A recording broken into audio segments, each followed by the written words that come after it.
Good morning students. मैं doctor तृप्ति पांडे आपके लिए लेकर आई हूँ 12th हिस्ट्री एनसीईआरटी के का अध्ययन। हम लोग पढ़ने वाले हैं आज यूनिट 3। यूनिट 3 की सीरीज हमारी चल ही रही है। इसका टॉपिक है बंधुत्व, जाति तथा वर्ग, आरंभिक समाज 600 ईसा पूर्व से 600 ईस्वी तक, जिसमें हम लोगों ने अभी 2 पार्ट देख चुके हैं। आज हमारा तीसरा पार्ट है। तीसरे पार्ट में आज हम लोग पढ़ने वाले हैं बेसिकली विवाह के बारे में। ठीक है, विवाह के नियम। विवाह के नियम, जैसा कि हम लोगों ने देखा कि हमारा समाज कैसा था, पितृवंशीय था। हम लोगों ने इस चीज़ को पहले भी देख लिया था। पितृवंशीय का अर्थ हम समझ चुके थे कि जो पिता के बाद पुत्र का अधिकार समाज में माना जाता है। तो पितृवंशी समाज में अर्थात पुत्र इंपॉर्टेंट हुआ ज़्यादा। जब पुत्र इंपॉर्टेंट हुआ तो पैतृक संसाधनों पर भी इसका असर होगा। इसका मतलब यहाँ पर ये हो रहा है कि धीरे धीरे करके पुत्र की महत्ता ज़्यादा होने के कारण कन्यादान का भी महत्व धीरे धीरे बढ़ रहा था। विवाह के लिए इसके लिए इस प्रकार विवाह के कुछ नियम बनाए जाने जरूरी थे और कुछ विवाह के निश्चित नियम बनाए गए थे, जिसमें एक इम्पॉर्टेंट था गोत्र। हम लोगों ने गोत्र को कुछ समझा है, कुछ बचा है हमारा। तो गोत्र अर्थात एक ऋषि की संतानें, अर्थात एक इसमें विवाह का मुख्य जो आधार हुआ कि एक हुआ अंतर्विवाह, एक हुआ बाहिर विवाह। मतलब गोत्र के अंदर विवाह करना, गोत्र के बाहर विवाह करना। गोत्र मतलब एक ऋषि की लगातार जो संतानें हैं वो एक माना जाएगा कि वो काफ़ी हद तक जो है हमारे यहाँ वो भाई बहन मानी जाएंगी। अर्थात हमारे यहाँ गोत्र से बाहर विवाह को अधिक अच्छा माना गया है। तो ये हो गया विवाह के मुख्य मोटे मोटे रूप में 2 प्रकार हो गए। ठीक, अब एक होता है बहुपत्नी प्रथा और बहुपति प्रथा। जिसकी एक से अधिक पत्नियां होंगी वो बहुपत्नी, और जिसके एक से अधिक पति होंगे वो बहुपति प्रथा। ये दोनों ही प्रथाएं हमें महाभारत काल में देखने को मिल रही हैं। अब हम लोग देखते हैं कि इस तरीके से धीरे धीरे करके यहाँ पर प्रयास ये किया गया कि ऊंची प्रतिष्ठा वाले परिवार कम उम्र में अपनी कन्याओं का विवाह क्या कर दें किसी एक अच्छे परिवार में इस तरीके का विवाह कर दें। तो हमें ये दिखाई देता है धीरे धीरे करके कि विवाह के लिए कुछ निश्चित नियम बनाए जाने लगे, जिससे कि हम लोगों ने देखा कि विवाह के 8 प्रकार निश्चित हुए। 4 प्रशस्त थे और 4 अप्रशस्त थे, जिसमें कि आपकी पुस्तक में बेसिकली जो दिए गए हैं वो 4 प्रकार के विवाहों के बारे में चर्चा की गई है। जिसमें से कि पहला है ब्रह्म विवाह, जिसमें कन्या का दान बहुमूल्य वस्तुओं और वस्त्रों के साथ कर दिया जाता है। ये वैसा ही विवाह है जैसा सामान्य तौर पर हम लोग देखते हैं। ठीक, चौथा विवाह इसमें दिया है प्रजापत्य विवाह। प्रजापत्य विवाह पिता वर और वधू को ये कहकर कहते हैं कि जाओ तुम साथ मिलकर रहो। लगभग ये भी ब्रह्म विवाह की तरह ही कुछ है, बस थोड़े बहुत डिफरेंस के साथ। पांचवा विवाह जो होता है वो होता है असुर विवाह, जिसमें कि वर वधू को अपनी क्षमता अनुसार कुछ कन्या मूल्य देता है और उसके बदले में कन्या को ले जाता है। ऐसा भी विवाह कई समाजों में पाया जाता है। छठवा दिया है इसमें कि एक तरीके से गंधर्व विवाह, जिसे हम लोग बोलते हैं प्रेम विवाह, अपनी इच्छा अनुसार विवाह कर लेना।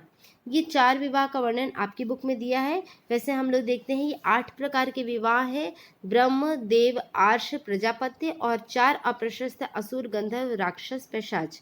इन चारों 4 जो है सामान्य रूप से श्रेष्ठ माने जाते हैं। इनको अधिक अच्छा हमारे समाज में माना गया है। तो हम लोगों ने ये देख लिए कि अभी इससे पहले हम लोगों ने ये देख लिया था अंतर्विवाह बहुविवाह के बारे में। तब हम लोग देखते हैं कि धीरे धीरे करके विवाह के जो ये 8 प्रकार हम लोगों ने चर्चा करी, इनके बारे में हमें जानकारी कहाँ से मिल रही है? तो हमें इनके बारे में जानकारी मिल रही है मनुस्मृति से। ठीक है, मनुस्मृति में हमें बताया गया है कि इस तरीके के विवाह थे। मनुस्मृति का संकलन जो है लगभग 200 ईसा पूर्व से 200 ईस्वी के बीच में किया गया है। इससे हमें ये विवाह के नियम जो भी हम लोगों ने 8 प्रकार के नियम पढ़े उनके बारे में हमें जानकारी मिलती है। और पहले 4 विवाह जो है उत्तम माने गए हैं और जो कि ब्राह्मणी नियमों को स्वीकार करते हैं। तो इस तरीके से ये चीज़ एक हुई। अगली चीज़ है गोत्र। अगर हम लोग गोत्र की बात करते हैं कि गोत्र क्या है, तो गोत्र जो है वो हम लोगों ने पहले ही देख लिया कि प्रत्येक गोत्र जो था वह किसी न किसी ऋषि के वंशज के रूप में माना जाता था। ठीक है, जो ऋषि एक वंशज होंगे। अब यहाँ पर एक और महत्वपूर्ण बात यह है कि गोत्रों का वर्गीकरण करने के लिए लगभग 1000 ईसा पूर्व के बाद से यह प्रचलन में आया, और ये जो है इसमें 2 नियम होते थे। ठीक, स्त्रियों के लिए पिता के स्थान पर उसके पति का गोत्र माना गया, मतलब उसका विवाह, वो जन्म जरूर पिता के यहाँ ले रही है, लेकिन उसका विवाह जिस गोत्र में हो जाएगा वह उस गोत्र की मानी जाएगी। ये एक नियम बता दिया गया। साथ ही साथ हम देखते हैं कि धीरे धीरे करके स्त्री और मतलब कि स्त्री और पुरुषों के नामों का विश्लेषण करना पड़ेगा, जो कि कभी कभी गोत्रों के नाम से उद्धृत होते थे। हमें यहाँ पर ध्यान देना है कि कुछ सातवाहन जो शासक थे उनके नाम हमें इस तरीके के मिलते हैं, जो कि दक्कन यानी वर्तमान लगभग महाराष्ट्र का हिस्सा जो है, वहाँ पर जो अभिलेख हमें मिलते हैं उसमें उनकी माता का नाम अधिक उसमें चर्चा की गई है। जैसे कि ये देखिए, सातवाहन जो अभिलेख है ना उसमें चर्चा की गई है गौतमी पुत्र शातकर्णी। किसकी चर्चा की गई है? गौतमी पुत्र शातकर्णी। हम लोग देख रहे हैं कि जैसे सभी जो राजा होते थे उनकी पदवी होती थी।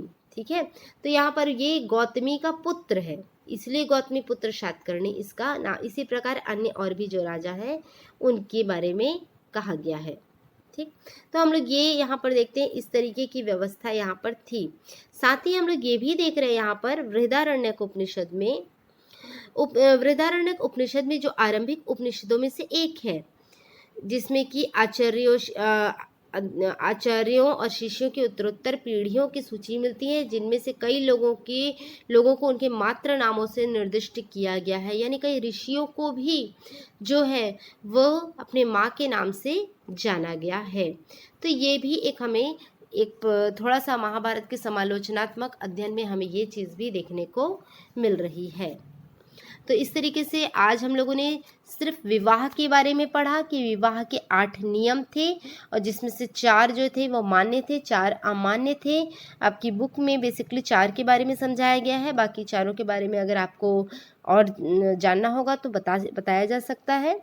इसके बाद हम लोगों ने स्त्री के गोत्र के बारे में समझा कि स्त्री का गोत्र जो था वह या तो मतलब कहना चाहिए पिता का नहीं होता था, पति का गोत्र ही स्त्री का गोत्र माना गया है। तो आज के लिए हमारा ये टॉपिक हो गया, और ये बहुत ही इम्पोर्टेंट टॉपिक है, इस पे ध्यान देंगे आप। इस पे पूरा का पूरा प्रश्न बनता है कि विवाह के नियमों को समझाइए, तो इसकी आप बहुत अच्छे से तैयारी कर लीजिएगा।